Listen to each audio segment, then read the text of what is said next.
ओम नमः शिवाय।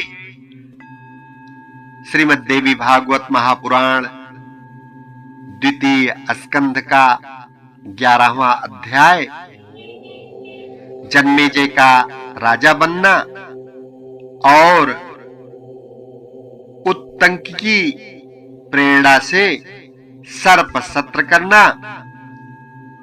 आस्तिक के कहने से राजा द्वारा सर्प सत्र रोकना। सूत जी बोले, सभी मंत्रियों ने राजा परीक्षित को मृतक तथा उनके पुत्र जन्मेजय को अबोध जानकर उनकी परलोक संबंधी क्रियाएं सम्यक प्रकार से संपन्न की। शरीर दग्ध हो जाने से भस्मीभूत हुए राजा को उन मंत्रियों ने गंगा के किनारे अगरू से बनाई गई चिता पर रखा। अकाल मृत्यु को प्राप्त राजा परीक्षित की और्ध्वदैहिक क्रिया राजा के पुरोहितों द्वारा वैदिक मंत्रों के साथ विधिवत संपन्न की गई।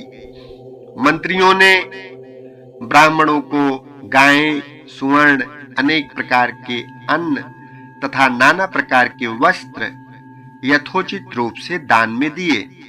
तत्पश्चात मंत्रियों ने प्रजाओं के प्रति प्रीति संवर्धन करने वाले राजपुत्र जन्मेजय को शुभ मुहूर्त में सुंदर राज सिंहासन पर आसीन किया। पूर्वासी तथा जनपदवासी प्रजाओं ने राज लक्षणों से संपन्न जन्मेजय नामक उस बालक को अपने राजा के रूप में स्वीकार किया। राजकुमार की धात्री ने उन्हें सब प्रकार के राजोचित गुणों की शिक्षा दी। इस प्रकार दिन प्रतिदिन वृद्धि को प्राप्त करते हुए वे महान बुद्धिमान हो गए। उनकी 11 वर्ष की अवस्था होने पर कुल पुरोहित ने उन्हें यथोचित शिक्षा प्रदान की और उन्होंने उसे सम्यक रूप से ग्रहण किया। जिस प्रकार द्रोणाचार्य ने अर्जुन को तथा भार्गव परशुराम ने कर्ण को धनुर्विद्या में प्रशिक्षित किया, उसी प्रकार कृपाचार्य ने जन्मेजय को भली भांति परिष्कृत धनुर्विद्या प्रदान की। इस प्रकार संपूर्ण विद्या प्राप्त करके वे जन्मेजय वेद तथा धनुर्वेद में पूर्ण पारंगत, बलशाली, अपराजेय तथा परमार्थ वेदता हो गए। वे धर्मशास्त्र के अर्थों का विवेचन करने में कुशल, सत्यनिष्ठ, इंद्रियजित और धर्मात्मा थे। उन्होंने पूर्व में धर्मपुत्र राजा युधिष्ठिर की भांति राज्य शासन किया। इसके बाद सुवर्ण वर्मा नाम वाले काशीपति राजा ने शुभ गुणों वाली अपनी कन्या वपुष्टमा का परिग्रहण जन्मेजय के साथ संपन्न कर दिया। जिस प्रकार प्राचीन काल में काशीराज की पुत्री को पाकर विचित्रवीर्य तथा सुभद्रा को पाकर अर्जुन अत्यंत आह्लादित हुए थे, उसी प्रकार उस श्याम नयनों वाली को अपनी कांता के रूप में पाकर जन्मेजय अति प्रसन्न हुए। कमल पत्र के समान नेत्रों वाली उस वपुष्ट मां के साथ वनों और उपवनों में राजा जन्मेजय उसी प्रकार विहार करने लगे जिस प्रकार इंद्राणी के साथ इंद्र। उनके द्वारा सुखपूर्वक रक्षित प्रजा अति संतुष्ट थी। जन्मेजय के कार्य कुशल सभी मंत्री समस्त कार्यों को सम्यक प्रकार से करते थे। इसी समय तक्षक के द्वारा पीड़ित उत्तंक नामक मुनि का हस्तिनापुर में आगमन हुआ। इस सर्प की शत्रुता का बदला कौन ले सकता है, ऐसा सोचते हुए वे परीक्षित पुत्र जन्मेजय को यह कार्य कर सकने वाला समझकर उनके पास आ गए और बोले, हे भूपवर, आपको यह ज्ञान नहीं है कि इस समय क्या करणीय है और क्या अकरणीय है। आप इस समय न करने योग्य कार्य कर रहे हैं और करने योग्य कार्य नहीं कर रहे हैं। आप सदृश रोषहीन, पुरुषार्थ रहित, वैर भाव के ज्ञान से शून्य, प्रतिकार आदि उपायों को न जानने वाले तथा बालकों के समान स्वभाव वाले राजा से अब मैं क्या कहूं। जन्मेजय बोले, मैंने किस शत्रुता को नहीं जाना और उसका प्रतिकार नहीं किया। हे महाभाग, आप मुझे वह बताएं जिससे मैं उसे संपन्न कर सकूं। उत्तंक बोले, हे राजन, आपके पिता परीक्षित दुष्ट आत्मा तक्षक नाग द्वारा मार डाले गए थे। आप मंत्रियों को बुलाकर अपने पिता की मृत्यु के विषय में पूछिए। सूत जी बोले, उत्तंक का वचन सुनकर राजा ने मंत्री प्रवरों से पूछा। तब उन्होंने बताया कि ब्राह्मण द्वारा शापित होने के कारण एक सर्प ने उसे डस लिया था और वे मर गए थे। जन्मेजय बोले, मेरे पिता राजा परीक्षित की मृत्यु का कारण तो मुनि द्वारा प्रदत्त शाप था। हे मुनि श्रेष्ठ, मुझे यह बताइए कि इसमें तक्षक का क्या दोष था। उत्तंक बोले, तक्षक ने कश्यप नामक ब्राह्मण को धन देकर आपके पिता तक पहुंचने से रोक दिया था। हे राजन, आपके पिता का हंता वह तक्षक क्या आपका शत्रु नहीं है? हे भूप, प्राचीन काल में मुनि रुरु की भार्या को सर्प ने डस लिया था और वह मर गई थी। वह अविवाहिता थी। मुनि रुरु ने अपनी उस प्रिया को पुनः जीवित कर दिया और उन्होंने वहीं पर अत्यंत भीषण प्रतिज्ञा की कि मैं जिस किसी भी सर्प को देखूंगा उसे तत्काल आयुध से मार डालूंगा। हे राजन, इस प्रकार प्रतिज्ञा करके हाथ में शस्त्र लेकर मुनि रुरु सर्पों का वध करते हुए इधर उधर घूमते रहे। एक बार उन्हें वन में एक बूढ़ा डुंडुब सांप दिखाई दिया। वे लाठी उठाकर रोष पूर्वक उसे मारने के लिए तत्पर हुए।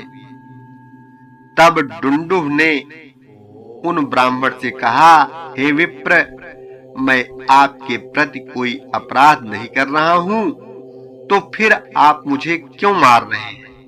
रुरु बोले, मेरी प्राणप्रिया भार्या को सर्प ने डस लिया था और उसकी मृत्यु हो गई थी। अतः हे सर्प, उसी समय से दुखित होकर मैंने ऐसी प्रतिज्ञा कर ली थी। डुंडुब बोला, मैं किसी को काटता नहीं। जो सर्प काटते हैं वे दूसरे होते हैं। इसलिए सर्प सदृश शरीर होने के कारण मुझे आप मत मारिए। उत्तंक बोले, मनुष्य के समान उसकी सुंदर वाणी सुनकर रुरु ने पूछा, तुम कौन हो और डुंडुब योनि को कैसे प्राप्त हो गए? सर्प बोला, हे विप्र, पहले मैं ब्राह्मण था और खगम नाम का मेरा एक मित्र था। वह धर्मात्माओं में श्रेष्ठ, सत्यवादी तथा जितेंद्रिय था। एक बार अपनी मूर्खतावश मैंने तृण का सर्प बनाकर उसे धोखे में डाल दिया। उस समय वह अग्निहोत्र गृह में विद्यमान था। सर्प को देखकर अत्यंत डर गया। भय से थर थर कांपते हुए उस ब्राह्मण ने विह्वल होकर मुझे शाप दे दिया।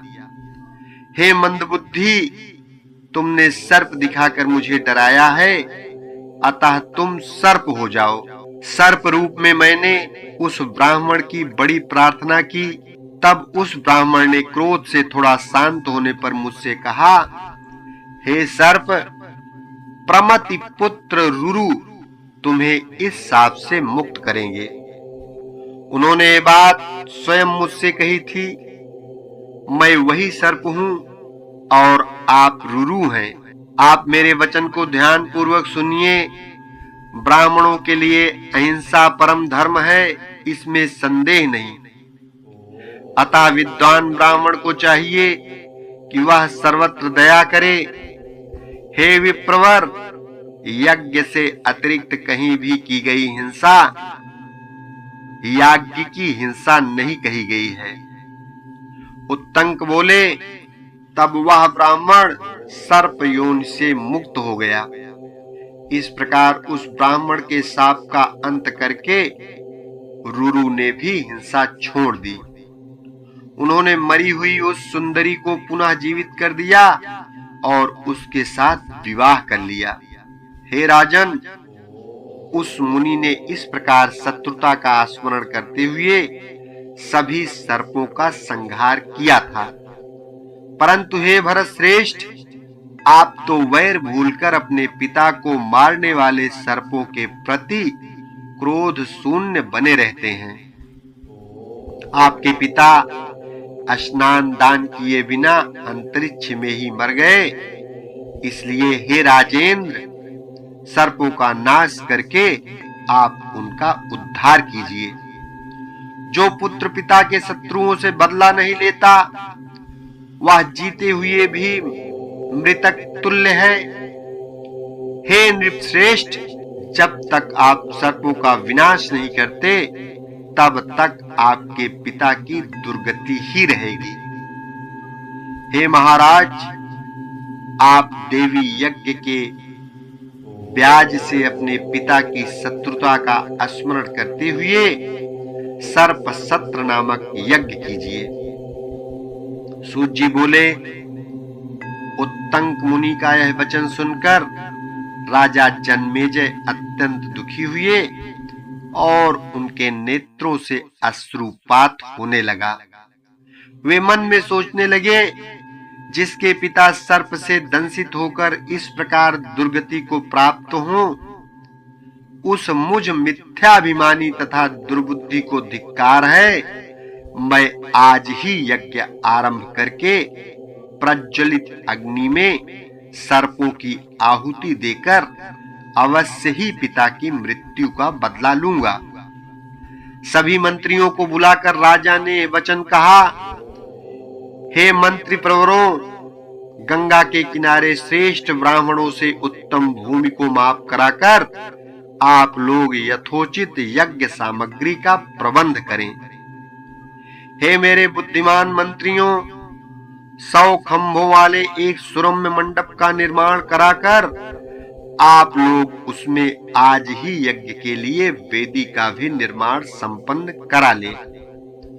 उस यज्ञ के अंग रूप में विस्तार सहित सर्प सत्र भी करना है। महामुनि उत्तंक उस यज्ञ के होता होंगे और तक्षक नाग उसमें यज्ञ पशु होगा। आप लोग शीघ्र ही सर्वज्ञाता एवं वेद पारगामी ब्राह्मणों को आमंत्रित करें। सूत जी बोले, बुद्धिमान मंत्रियों ने राजा के कथनानुसार यज्ञ संबंधी समस्त सामग्री का प्रबंध कर लिया और विस्तृत यज्ञ वेदी भी निर्मित कराई। सर्पों का हवन आरंभ होने पर तक्षक इंद्र के यहाँ गया और उनसे बोला, मैं भयाकुल हूं, मेरी रक्षा कीजिए। तत्पश्चात इंद्र ने उस भयभीत तक्षक को सांत्वना देकर अपने आसन पर बैठाकर उसे अभय प्रदान किया और कहा, हे पन्नग, तुम निर्भय हो जाओ। तदनंतर उत्तंक मुनि उस तक्षक को इंद्र का शरणागत और उनसे अभय दान पाया हुआ जानकर उद्विग्न हो उठे और उन्होंने मंत्र प्रभाव से इंद्र सहित तक्षक का आवाहन किया। तब तक्षक ने यायावर वंश में उत्पन्न जरत्कारु पुत्र धर्मनिष्ठ आस्तिक नामक मुनि का स्मरण किया। वे मुनि बालक आस्तिक वहां आकर जन्मेजय की प्रशंसा करने लगे। राजा जन्मेजय ने उस बालक को महान पंडित देखकर उसकी पूजा की। पूजन अर्चन करके राजा ने अपनी मनोवांछित वस्तु मांगने के लिए उनसे निवेदन किया। तब आस्तिक ने याचना की, हे महाभाग, इस यज्ञ को समाप्त किया जाए। उसने सत्य वचन में आबद्ध राजा से बार बार ऐसी प्रार्थना की। तत्पश्चात मुनि के वचनानुसार राजा ने सर्पों का हवन बंद कर दिया और फिर वैशंपायन ऋषि ने उन्हें विस्तार पूर्वक महाभारत की कथा सुनाई। उस कथा को सुनकर भी राजा को विशेष शांति नहीं प्राप्त हुई। तब राजा ने व्यास जी से पूछा, मुझे किस प्रकार शांति मिलेगी? मेरा मन अशांति की अग्नि में अत्यधिक दग्ध हो रहा है, मैं क्या करूं? मुझको बतलाइए। मुझ मंद भाग्य के पिता और अर्जुन पौत्र परीक्षित अकाल मृत्यु को प्राप्त हुए हैं। हे महाभाग, युद्ध में होने वाली मृत्यु ही क्षत्रियों के लिए श्रेष्ठ होती है। हे व्यास जी, रण में अथवा घर में विधि पूर्वक होने वाली मृत्यु ही अच्छी मानी जाती है, किंतु मेरे पिता का वैसा मरण नहीं हुआ। वे तो असहाय अवस्था में अंतरिक्ष में मृत्यु को प्राप्त हुए। हे सत्यवती पुत्र, आप उनकी शांति प्राप्ति का कोई उपाय बताइए, जिससे दुर्गति को प्राप्त मेरे पिताजी शीघ्र ही स्वर्ग चले जाएं। इति श्रीमद्देवी भागवते महापुराणे अष्टादश सहस्त्रयाम संहितायाम द्वितीय स्कंधे सर्पसत्र वर्णनम नाम एकादशोऽध्यायः। ओम नमः चंडिकाय। 12वां अध्याय अगले भाग में।